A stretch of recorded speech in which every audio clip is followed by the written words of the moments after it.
Okay, Rocky Raymond. Rocky Raymond started wrestling basically around 1977.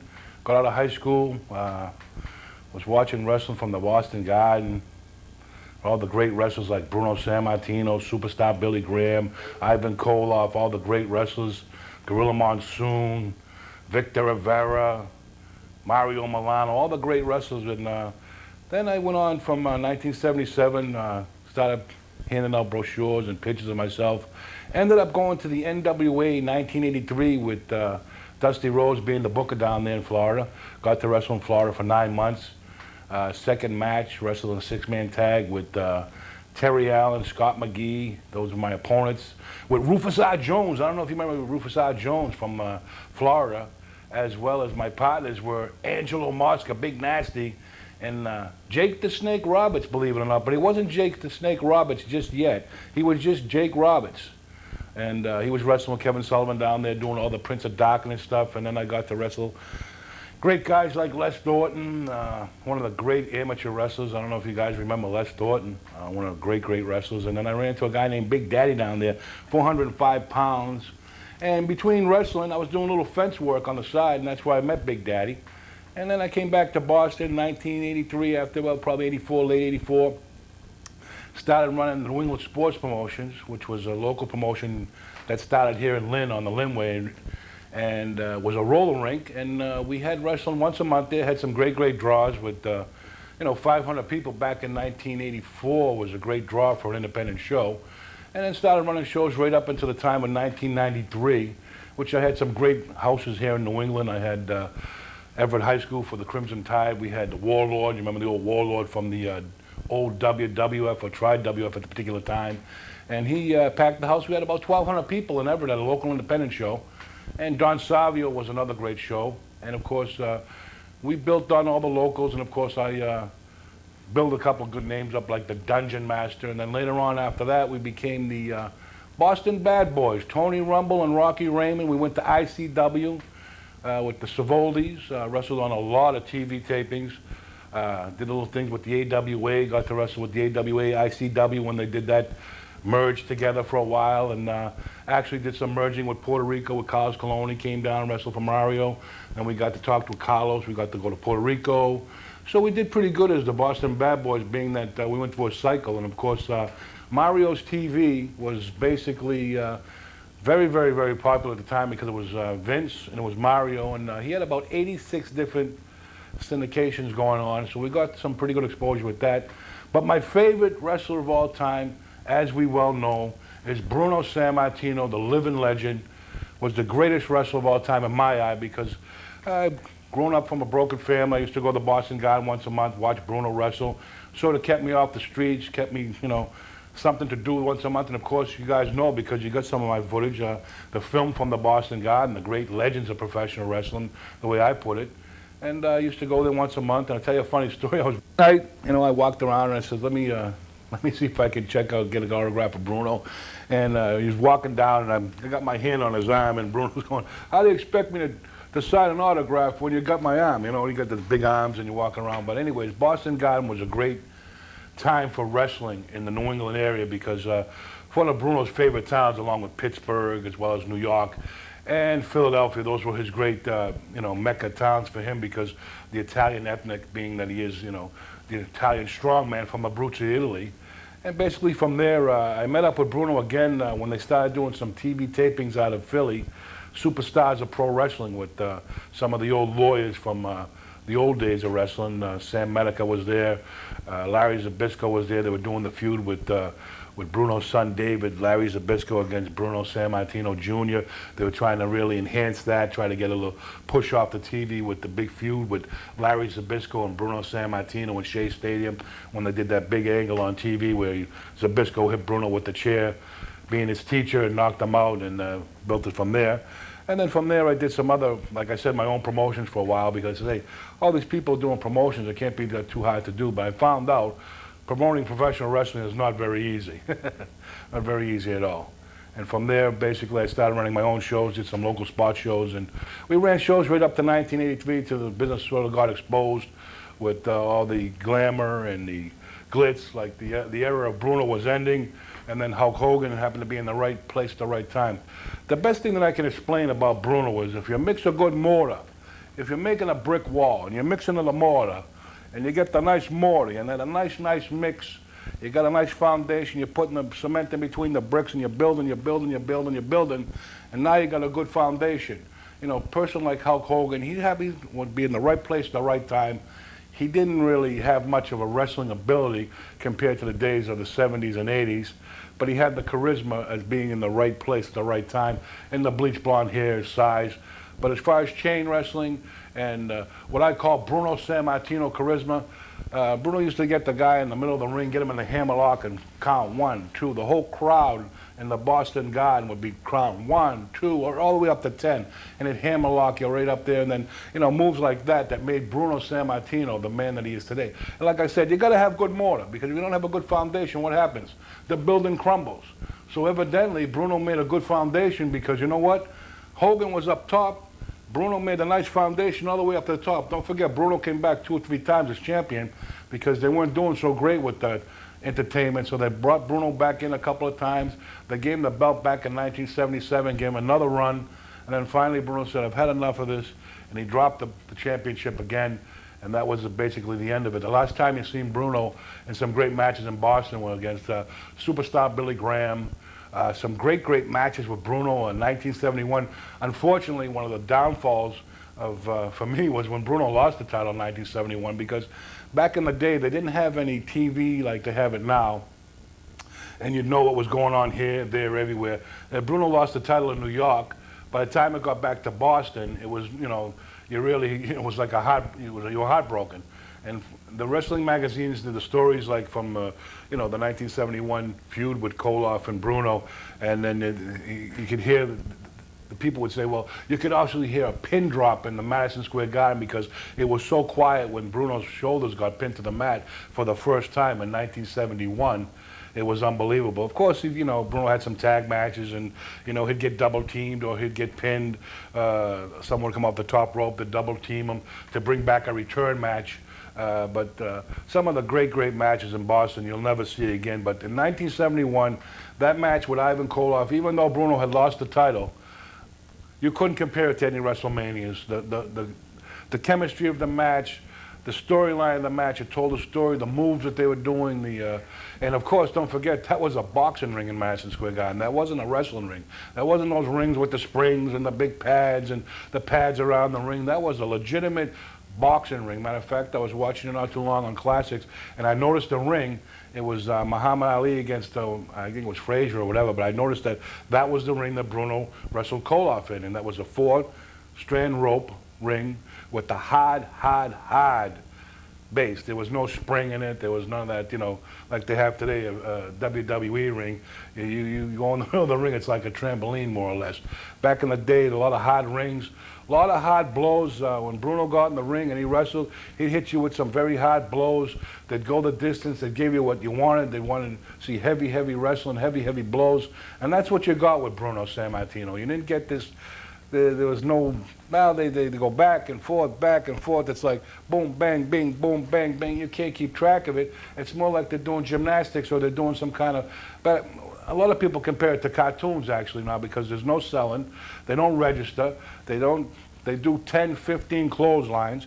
And Bruno hit you with one clothesline, hit you with one chair shot, and that would be it. That'd be the end of the match. Now they're doing 6, 7 suplexes, 5 clotheslines, 9 or 10 small packages, and you know what? They're wrestling the same guys over and over again, 13, 14, 15 times on TV in this match and that match, and perhaps that's why they're not drawn like they used to. Bruno never wrestled on TV. Maybe once in a great while you got to see Bruno on a Saturday afternoon wrestling show. Of course, he'd come out and do his interviews in the town that he was going to be in. If he was in Boston, he'd speak about he's going to be wrestling Ivan Koloff.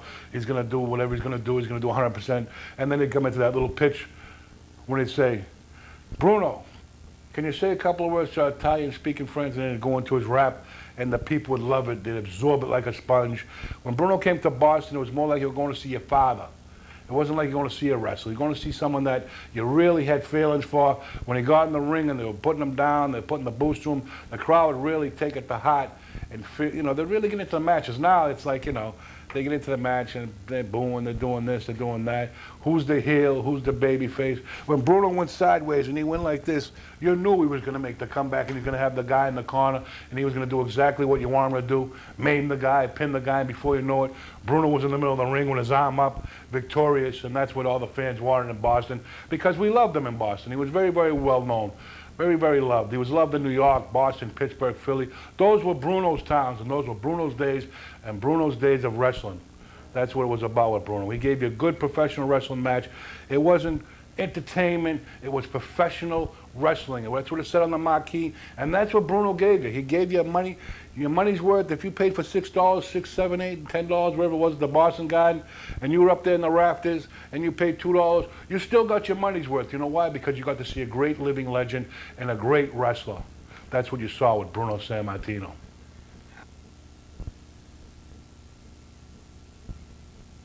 Well, the change of wrestling really came about in the late 80s, I feel. You know, they started having those Saturday night main events on TV, and it switched over from being wrestling to entertainment. And the way I feel about today, like I mentioned in some of the matches, and like I said, this is the reason why they're not drawing as well in some of these big arenas. Of course, they paper it up, or they paper the ticketing. Years ago, you'd see a professional wrestling match, and that's what it was, professional wrestling.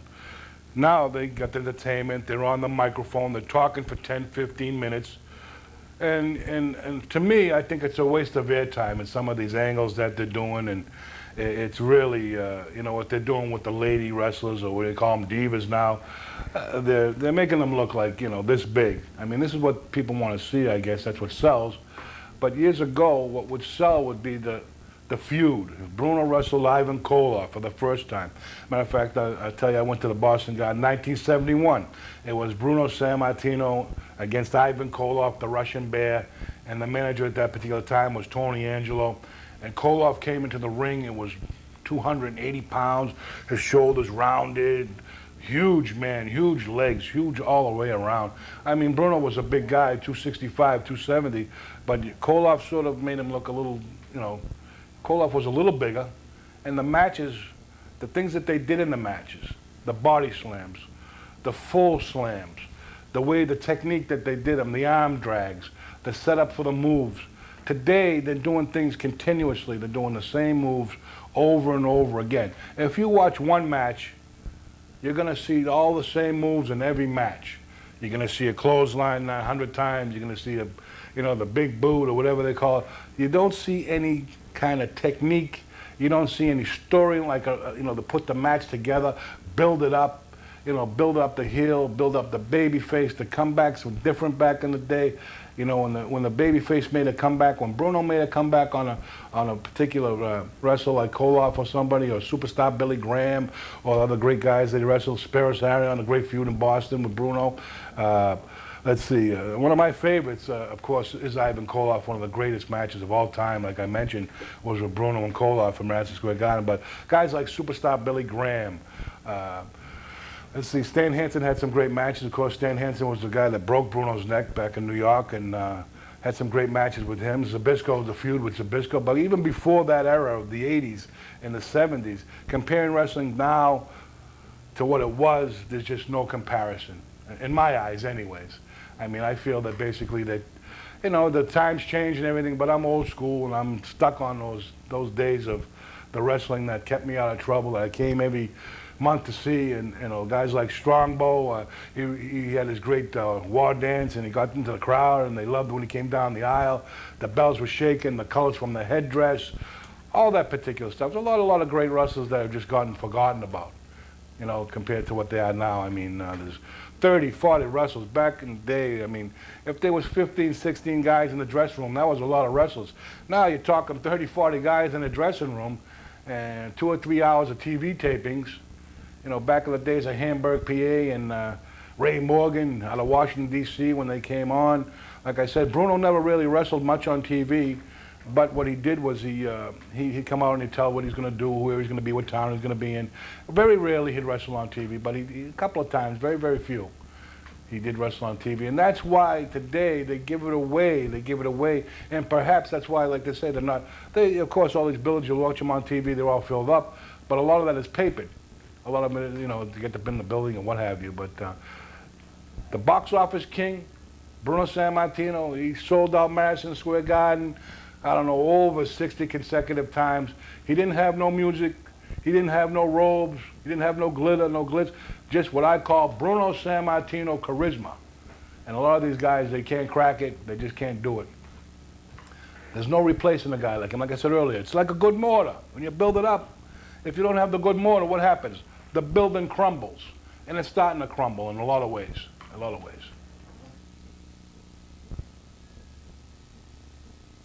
Well, I'll tell you, I really never really got involved with anabolic steroids or any of that type of thing.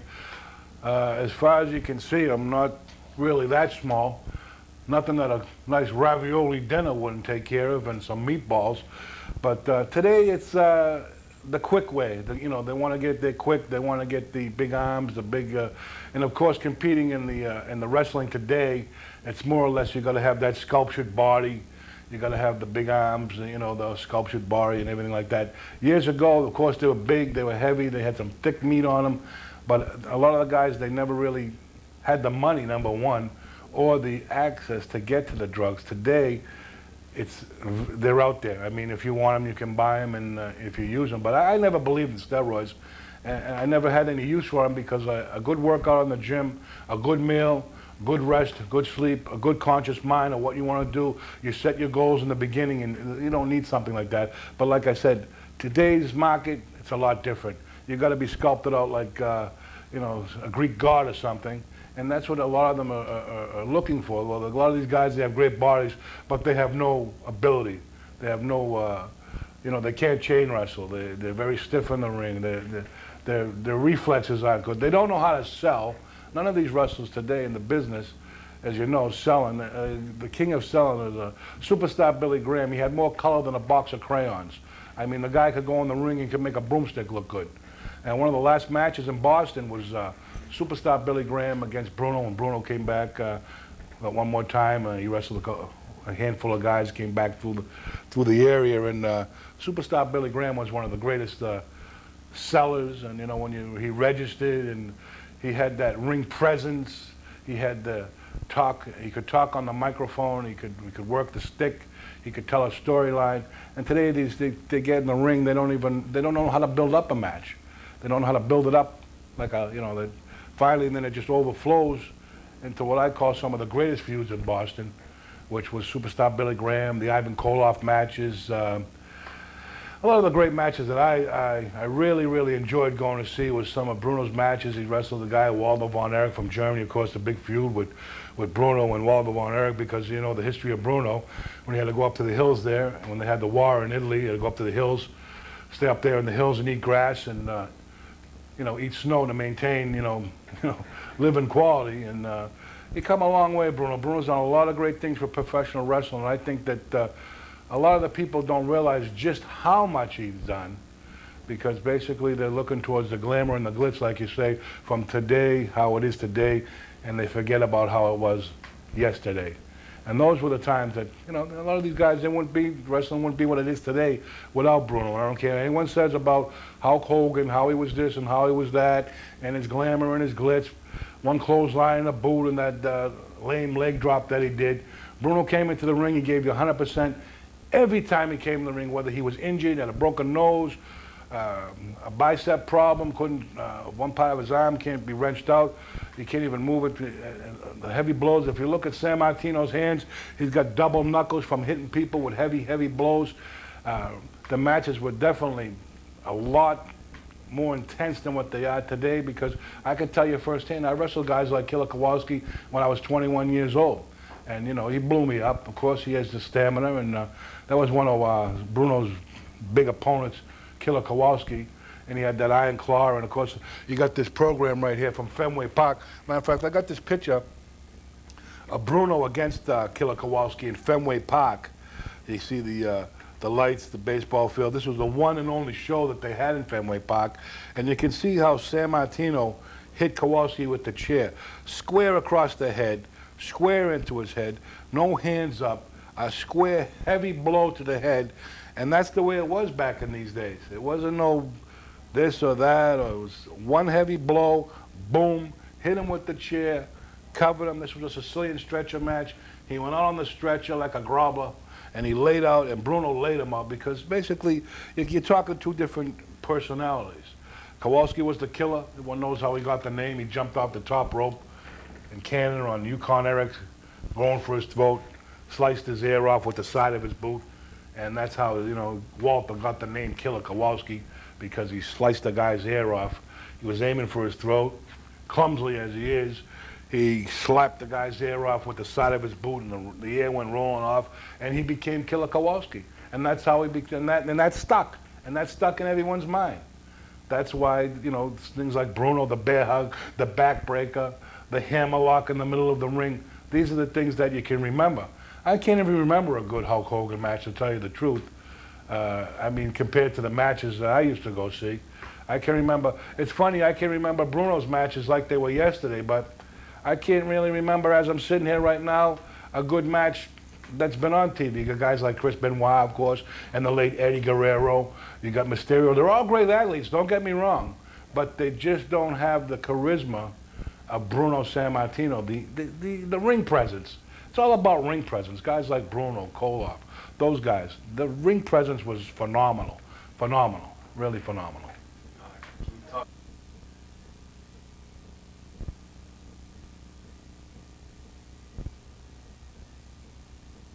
Alrighty, well, the things that I can remember when Bruno Sammartino was, as a lot of people put it, blackballed, when he came down from Canada, and he could only wrestle in Canada, I believe.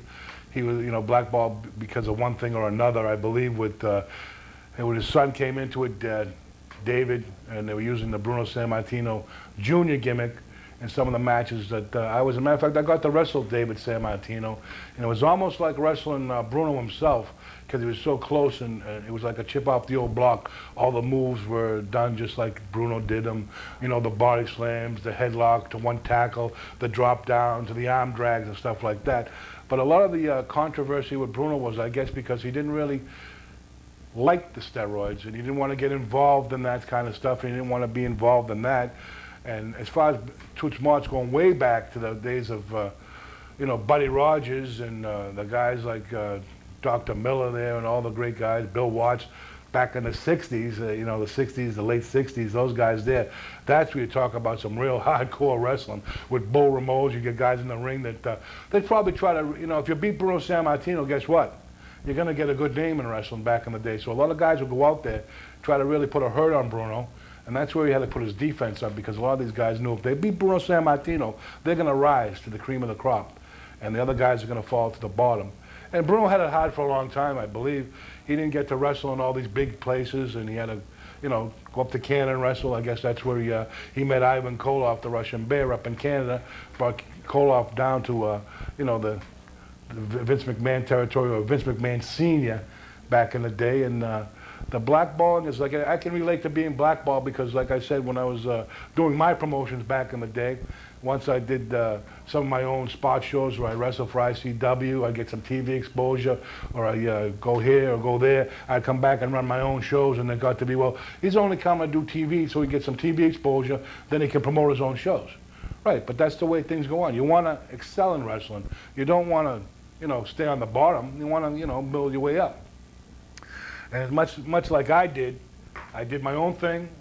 I tried to get bookings where I could get, just like with Bruno, I'm sure. And a lot of people didn't want to wrestle Bruno because they were scared of his strength and some of the rumors about him and what have you. I mean, Buddy Rogers, he got beaten under a minute, Madison Square Garden, when he got him up in that backbreaker, hurt a couple of ribs, and that was the end of Buddy Rogers after that. And a lot of stories going on about that, you know, Bruno was going to get paid off, and, you know, he'd do this, and if he beat Buddy Rogers and hurt him, he wouldn't get a rematch. And then they changed the belt from the NWA with guys like Lou Thesz and Pat O'Connor, and then they built up the New York area with a Tri-WF with Vince Sr., the WWF, and that's when they really started building up the Northeast, and that's where Bruno really took over, because with his, you know, his heritage, his Italian background, a lot of these towns that they went into, Philly, Boston, New York, Pittsburgh, they all had that great Italian background. And that's what drew, and that's what, kept if you don't sell tickets and you can't put people in the seats, you're not going to be king of the box office. And that's what Bruno was many, many, many times over and over again. Because they wanted to come and see him. They wanted to see that charisma. They wanted to see that match. They knew they were going to get a professional wrestler match. They weren't going to get a cartoon with 20 clotheslines, off the top rope 50 times, 60 Karadas, a Hinsagiri. These kids today, they get in the ring, they think because they got a pair of boots and tights and they went to some stupid wrestling school, they're going to become wrestling stars. Well, that's not the way it works, and it still don't work like that. And back in the day when I was getting into the ring, I was going to Jack Witchy Sports Arena, and you see these guys, Fuji against Putski, a couple other matches. They had wrestling in a barn, but that barn was filled to the rafters because that was Jack Witchy Sports Arena. Each and every Friday night, wrestling was there. They knew what they were going to see. They weren't going to watch a TV taping. They weren't going to watch Donald Duck and Mickey Mouse do 100 different flips. They were going to see a good match. You see Victor Vera against someone. You see matches that they could talk about and they would remember. Like I said, there's not too many matches that I can remember that could outdo some of the great matches at the great Mat Classics from the Boston Garden. And some of the tapes that you have seen with Bruno against such second-generation guys like Greg the Hammer Valentine. His father, Johnny Valentine, wrestled many, many great matches with King of the Leg matches, the figure fours and what have you. And you got guys like Spiros Arion. The names go on and on. Bruno wrestled them all, beat them all, and that's why he became the living legend. And that's why perhaps there'll be no one that can replace the charisma of Bruno Sammartino.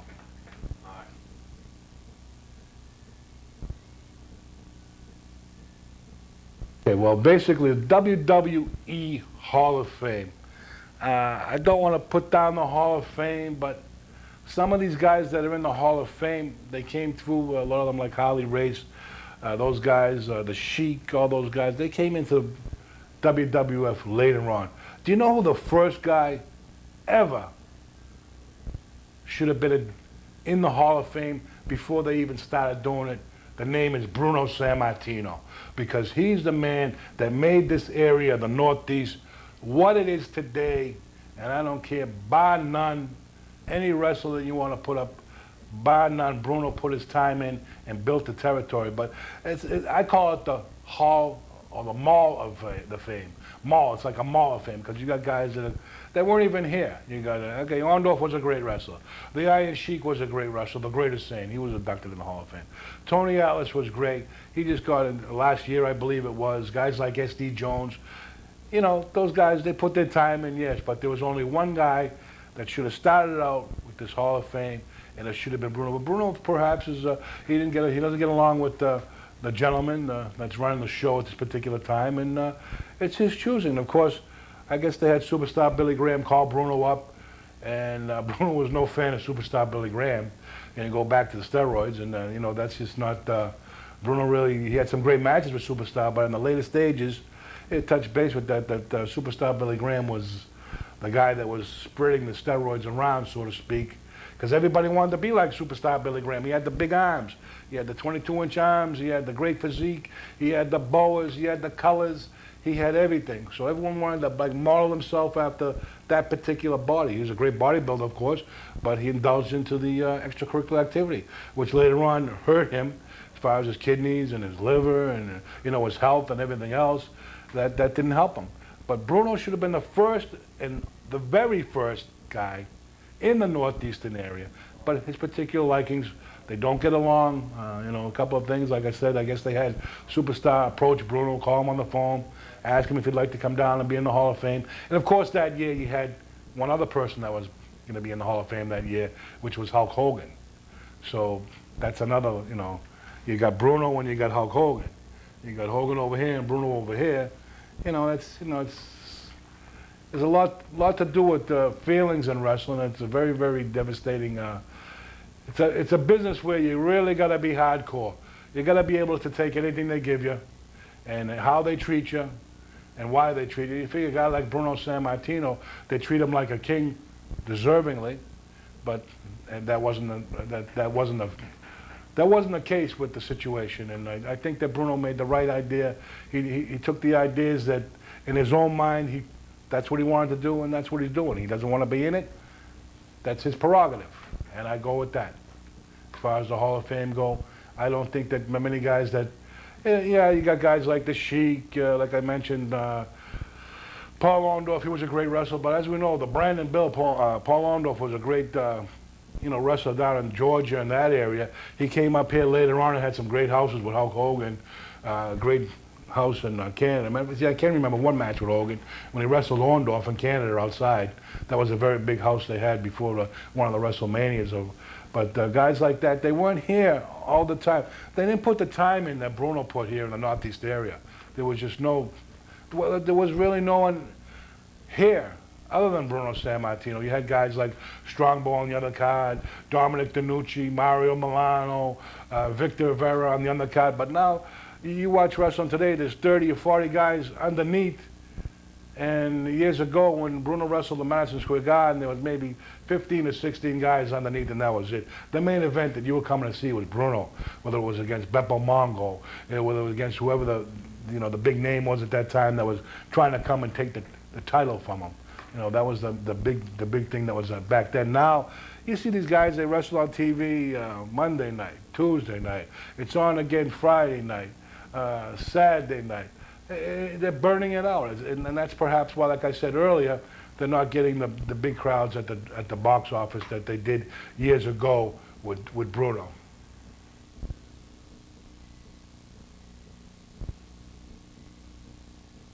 When Hulk Hogan and Bruno Sammartino, the rumors of them getting back together and getting into a match or putting two guys together, it's like putting vinegar and water together, because Bruno could wrestle anybody and make it a good match. With Hogan, I don't think Hogan could keep up with Bruno with the chain wrestling, the headlock, shoot it in, one tackle, scoop up, arm drag.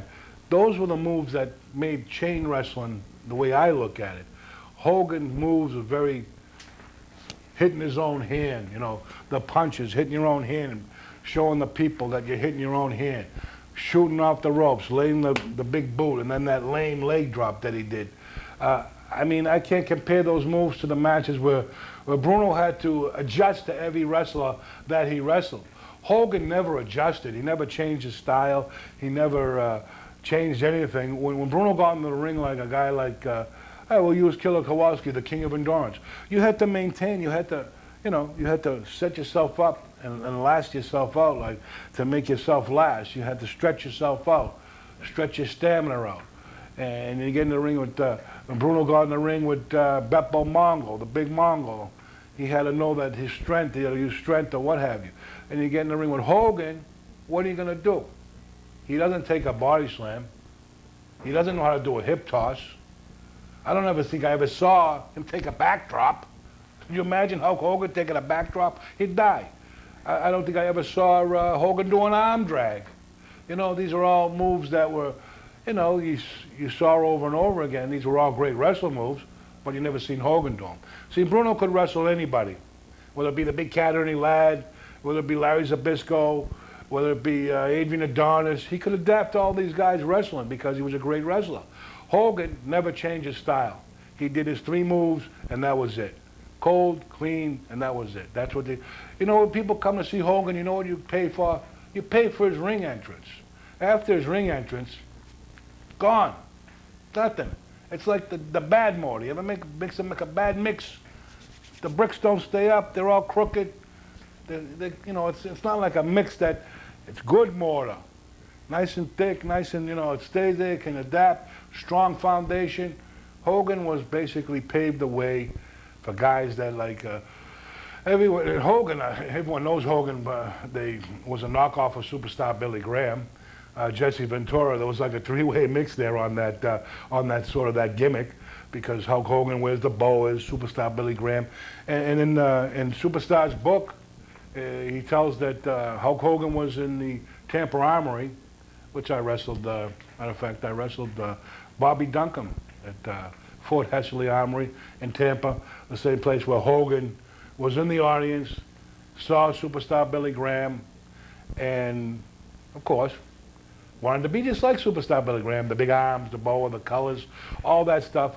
But nowhere near. I mean, Superstar Billy Graham has more charisma and more color than a box of crayons. Hogan just copied it off. It was like a repeat of Hulk Hogan being Jesse Ventura, or Hulk Hogan watching Superstar Billy Graham. It became, you know, like they were playing off each other, so to speak. Jesse Ventura, one of the greatest announcers and talkers in the wrestling business. Yeah, Hulk Hogan could do his little rap and, yeah, brother, and hey, brother, take your vitamins, drink your milk, and, you know, do all your stuff. And that was his rap. But Jesse Ventura had great etiquette. Of course, you know, he became a governor. And then they all played off each other. But I think the person that really shined was Superstar Billy Graham. But then again, Hogan took it to a step higher. Not taking nothing away from Hulk Hogan. Great person, great personality, all that stuff. But to me, I'm old school. I can watch maybe one Hogan match. I can watch 10,000 Sammartino matches over and over again because I know you're going to get a good, you know, you watch it. You watch Hogan's matches, like I mentioned earlier. He'll do his 3 moves. He'll punch his hand. He'll give you the leg drop. He'll throw the boot up. But other than that, what's he do? I mean, you know, compared to these guys today, like I said, I'm not taking nothing away from him because the wear and tear on the traveling and all the spots that he did, and as long as he did it, he brought wrestling to a different level. But like I said, the foundation was already laid out, really.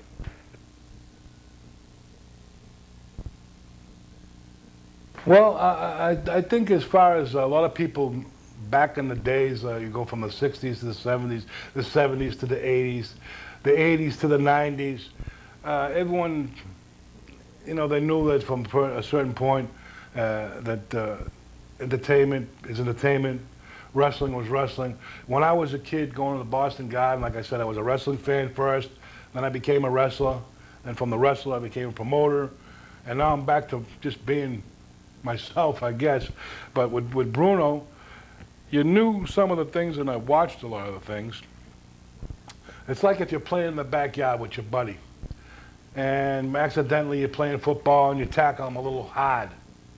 Well, guess what? You get up, you want to tackle him just as hard back. So it becomes friction back and forth. In a wrestling match, and I've been in a couple of them, you get hit with a heavy blow, you hit him back with a heavy blow. You get hit with a potato, you give him a potato. If it works out evenly, it works out evenly. But professional wrestling was never fake. I don't care if they can say, well, they did this with that, they got the juice, they did this, they talked in the back, I could see them talking, Let me shoot you off the ropes, hit you with a clothesline with 270 pounds behind you, and see how you take the bump. Or better yet, let me scoop you up in the middle of the ring, slam you down, and then when you get up, you can tell me that it's fake. That's the way I used to, you know, contact. You know, people used to say to me, "Oh, come on, Rocky, You know, something. I said, all right, you come down to the gym. We got a ring set up. Come in the ring, try a couple of moves, do a body slam, do a suplex, do a backdrop, and then get up, and then you tell me how fake it is. You still have to maintain and train your body. And don't forget these guys, unbelievable schedules now. I mean, Bruno traveled, he was everywhere, he did a lot of dates away from home, gave up a lot of his time, a lot of his family time, and these guys today, most of them don't have families, or if they do have families, they're dysfunctional. If they had a family, they broke the family up because something they did on the road, they hooked up with some rat or something, and then before you know it, they're getting divorced, they're having kids, If you can maintain what, back in the day, you had to be on the road, bearing with being away from your family, bearing with people saying this or that about professional wrestling at the time. And of course, you know, people say, well, what are you? You're a carpenter. Well, what do you do? I'm a doctor. What do you do? I'm a lawyer. When they get to the guy that weighs 300 pounds, what do you do? Oh, I'm a wrestler. Oh, no, go out and try doing that. Be on the road. Be away from your family.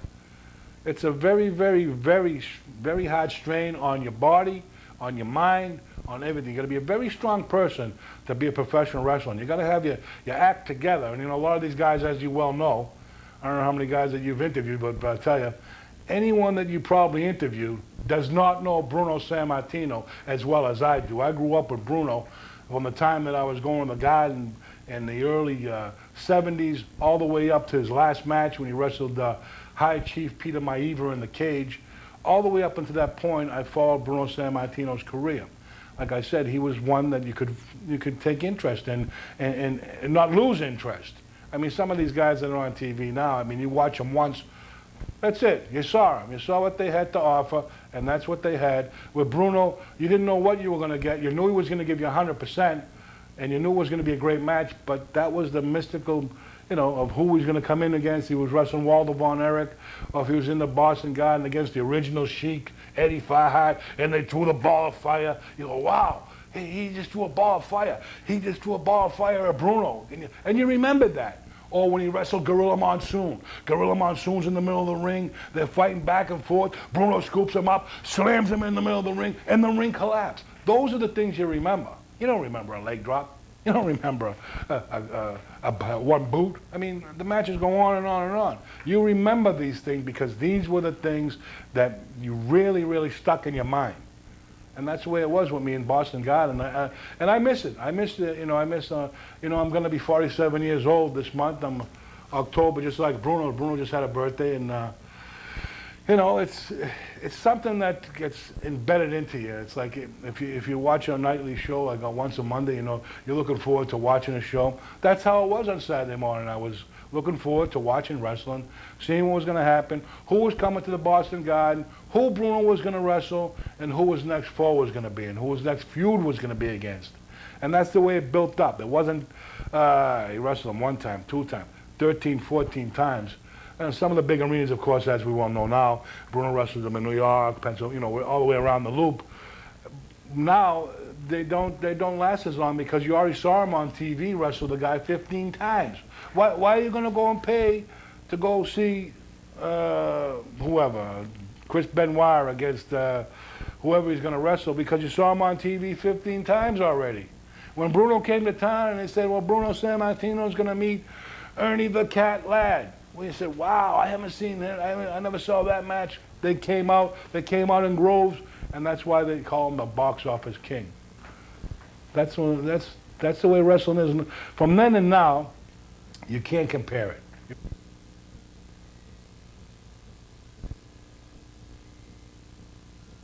You know, in wrestling now, it's more of a, you know, there's so many other things going on with wrestling. You got these every pay-per-view they come up with a DVD. A particular band this is the theme song, and then you got all the marketing that goes on with wrestling now. And you know, they do a pay-per-view. They send 5 wrestlers out to do an autograph signing here. They're doing this. They're doing that. They're doing the Diva search. They're doing become a pro wrestler.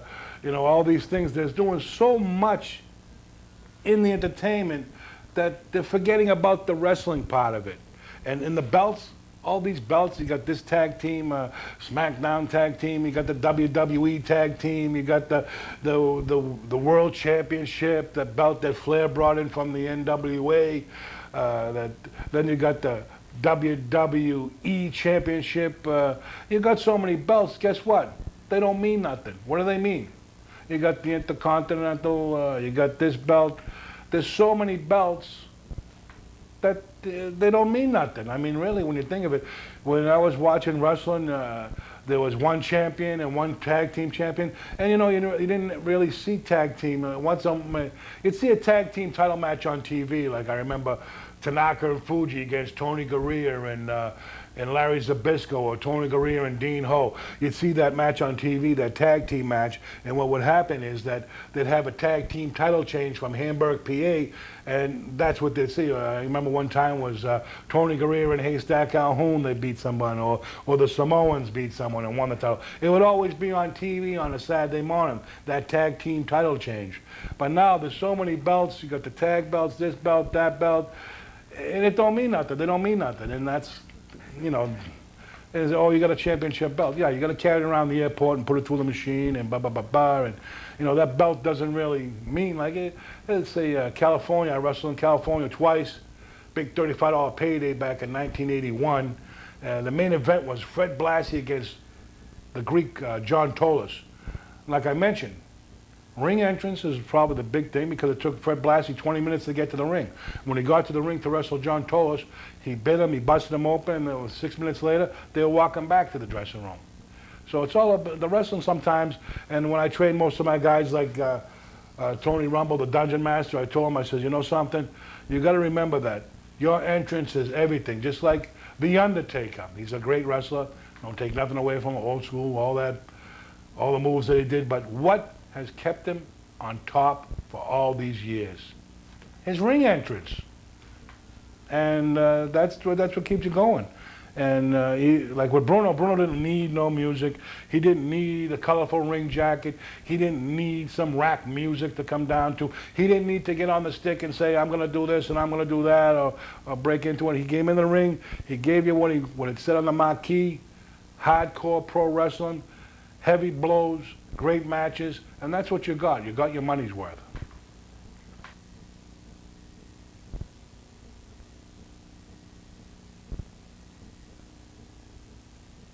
Some of the great matches with Bruno Sammartino in Boston. I can remember so many of them. My tapes, I can watch them over and over again. My matches with Ken Patera. He was a great, you know, it took him a while to come around and everything, but he had some great matches with Bruno, the strength matches, and Professor Tanaka was one of the great matches because you had the karate background and Tanaka doing the, you know, the salt gimmick that he always did, and always people were looking to, you know, when's he going to throw the salt? When's he going to throw the salt?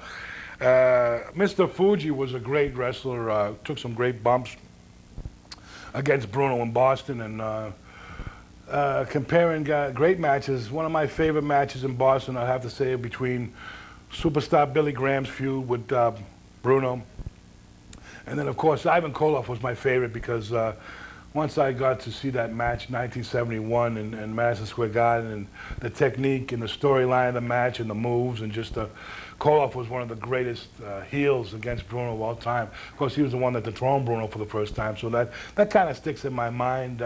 But Bruno has a lot of great matches. Another great match was with Greg the Hammer Valentine, second generation wrestler. That was a good match. So many matches that I can remember. I mean, tag matches, he'd be in there with Putski sometimes against Hansen and Koloff, and then they'd mix it up with Superstar and Arion against Bruno and DiNucci. Some of the tag bouts that people probably didn't really get to see. On some of my DVDs that you can check out some real great matches. And then later on, they had that feud with Larry Zbyszko, which was okay because, you know, Larry Zbyszko was flying around the ring. I mean, Bruno would touch him, and boom, you know, he'd really explode, so to speak. And matches with Peter Maivia, Mets, you know, 1, 2, and 3. They built it up. They tried to build it up. 1, 2, and the third match was the cage match. But going even back before then, some great matches. Boston, like I said, when Gorilla Monsoon was a heel, when Bruno slammed Monsoon in the ring, that was a great match. A lot of those Hans Mortier, Bull Ramos, going back, Bill Watts, some great matches with Bill Watts. Take the Bulldog Brower, the guy Brower Power there, the KKK guy with the huge legs, Bora Brower there. And there was a lot in between. The Valiant Brothers, Handsome Jimmy, Luscious Johnny, great tag matches with them. John L. Sullivan would approach Bruno at his house. I actually knocked on his door, I believe. John L. Sullivan wanted to become a pro wrestler. Then later put the team together of Handsome Jimmy and Luscious Johnny, the Valiant Brothers. And Albano even got in the ring with Bruno in Boston after so many years of bringing guys in. Oh, I'm going to beat Bruno with my man. I'm going to beat Bruno with my man. And, you know, there was a lot of great times in Boston. I wish I could bring them back, but I can't. But I got the memories. That's the good thing. I got the great memories of Boston Garden. And here's the man, Ivan Koloff, the Russian Bear, 295 pounds. This man is the man that defeated Bruno Sammartino back in 1971 to the Worldwide Wrestling Federation. And this is Bruno's second reign as champion. The living legend coming to the ring now with the ring attendant, Mike Bernansky. And our ring announcer announcing these two men as the Russian Bear, showing the crowd the size of his arms. 295 pounds. And the living legend, Bruno Sammartino. The crowd loves this man in Boston. The Abruzzi strongman. And in my opinion, the toughest opponent of Bruno Sammartino was the Russian Bear. There's the bell. And we're head for some great action here in this match. Collar and elbow tie-up as the Russian Bear pushes Sammartino back to the ropes now. Wild shot over the head now as Bruno ducks the forearm but gets caught with the clothesline to the back of the head now. Collar and elbow now as Koloff puts the arm bar on Bruno Sammartino, and he's counting now with the leg. Ivan Koloff, the Russian Bear. Big boot to the midsection now and a heavy blow to the side of the head and the back of the living legend. That big deadly knee drop off the top rope. That's the one that finished Bruno back in 1971, Madison Square Garden. And Koloff now putting the boots to the small of the back of Bruno Sammartino. Big turnbuckle now as the crowd now not in the corner of Ivan Koloff. Irish whip out of the corner now as the Russian Bear shoots Sammartino into that steel corner post.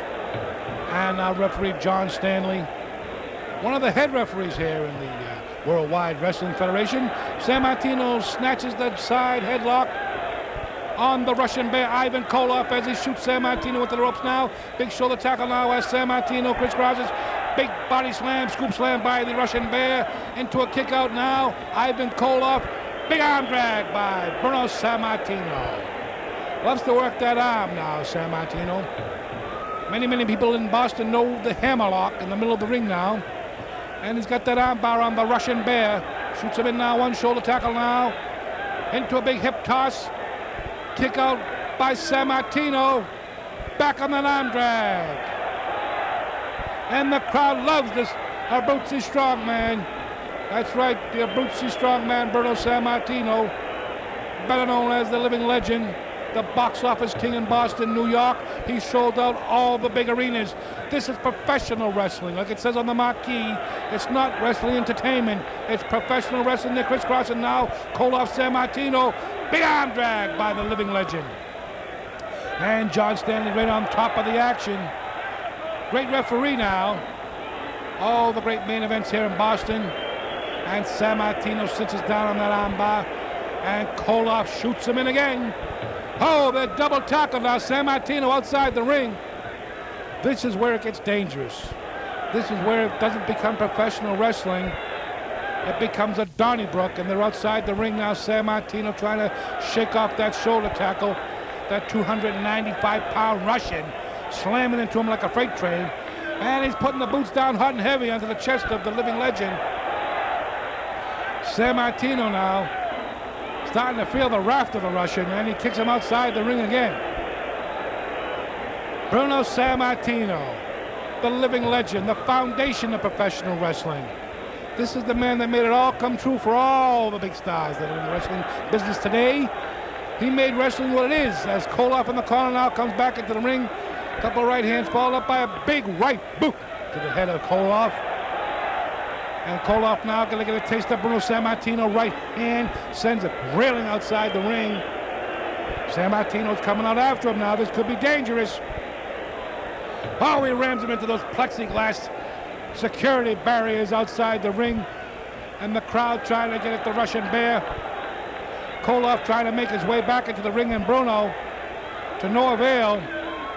Koloff outside the ring and Sammartino in the ring. Big right hand, wild shot by Koloff. Sammartino follows up with that big right hand. Double axe handle.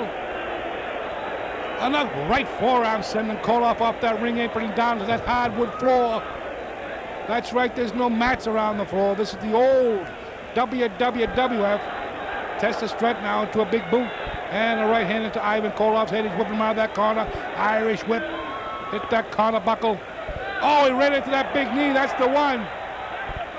Koloff up for the finish. No. That's the one. He beat him in 1971. Sammartino wasn't followed for that one. Falls up with a couple of right hands now. Sammartino sends Koloff into the corner buckle. Right hand into the midsection. Irish whip by the corner now. Koloff sent to that corner buckle. Bruno follows him with that big high knee to the chest. Heavy blows. And he got him in the corner much like Muhammad Ali again. And he's got rights and lefts. Heavy blows to the back of the head now. Koloff begging off now. And the crowd wants more action here in Boston. They love Sammartino here in the living legend here in the Boston Garden. Into a go behind, sit up by Sammartino, falls up with a big leg dive And he comes up with the knee now as Sammartino's going to drive it down into the middle of the mat. Up again and drive it down, and he's working on that leg of Ivan Koloff. Oh, down on the hamstrings. Ivan Koloff feeling the raft of Sammartino. The Abruzzi strongman, and he's working on the leg now. The crowd's going crazy again. Sammartino working on the leg now, trying to get Koloff down on one knee now. Trying to make him buckle, but the big Russian bear now. High elevation back body drop by Sammartino. Stanley with a 2 count. And another lateral press by Sammartino. Now he's going to hook that leg and put him in a half crab. Ivan Koloff now finds himself in a half crab. The crowd loves the action here in Boston with the great Mat Classics. I'm the voice of the Mat Classics, Rocky Raymond. As Koloff cinches up now, pulls the tights. Working on Sammartino with those heavy feet now to the rib cage in the kidney area of Bruno Sammartino. This is the man that beat Bruno back in 1971. Ivan Koloff proving to be the toughest opponent, the #1 contender here tonight in the Boston Garden. And a big boot to the midsection now, Sammartino off the ropes. And another one falling into the midsection now, Sammartino sent railing now, that big deadly leg. That knee drop across the midsection. And he's got Sammartino in that bear hug. Could this be the submission? Ivan Koloff, the Russian bear. And Stanley asking Sammartino if it's all over as he gets down to his feet now. The agony on the face of Bruno Sammartino, who has faced all the #1 contenders, whether it be superstar Billy Graham, Ken Patera, Valentine, all the great names that Bruno has defeated here in Boston. And tonight he's got his hands full with the Russian bear, Ivan Koloff, as he's cinching deep with that Russian bear hug. As Bruno's starting to get to feel the crowd now. The crowd's behind Bruno. As he claps the airs and breaks the hold. Oh, Koloff kicked him right outside the ring onto that hardwood floor. This is where it gets dangerous when they're out on that ring. It gets brutal. And another boot by Koloff. Not letting Sammartino back in the ring now. And they're down near that timekeeper's table. It gets dangerous down there. Tables and chairs. Oh, a heavy blow to the right side of the head. And Koloff rammed into that table. That table's made out of 2x4s. Oh, he's got a chair. Oh, down across the head of Sammartino. Koloff cracking Sammartino. Unbelievable. John Stanley has just counted out the living legend Bruno Sammartino. Koloff wins the match on a countout. Unbelievable. Ivan Koloff, the Russian bear, cracking Sammartino on the head. Koloff wants the belt, but you can't win the belt on a countout. The winner, Ivan Koloff, by a countout.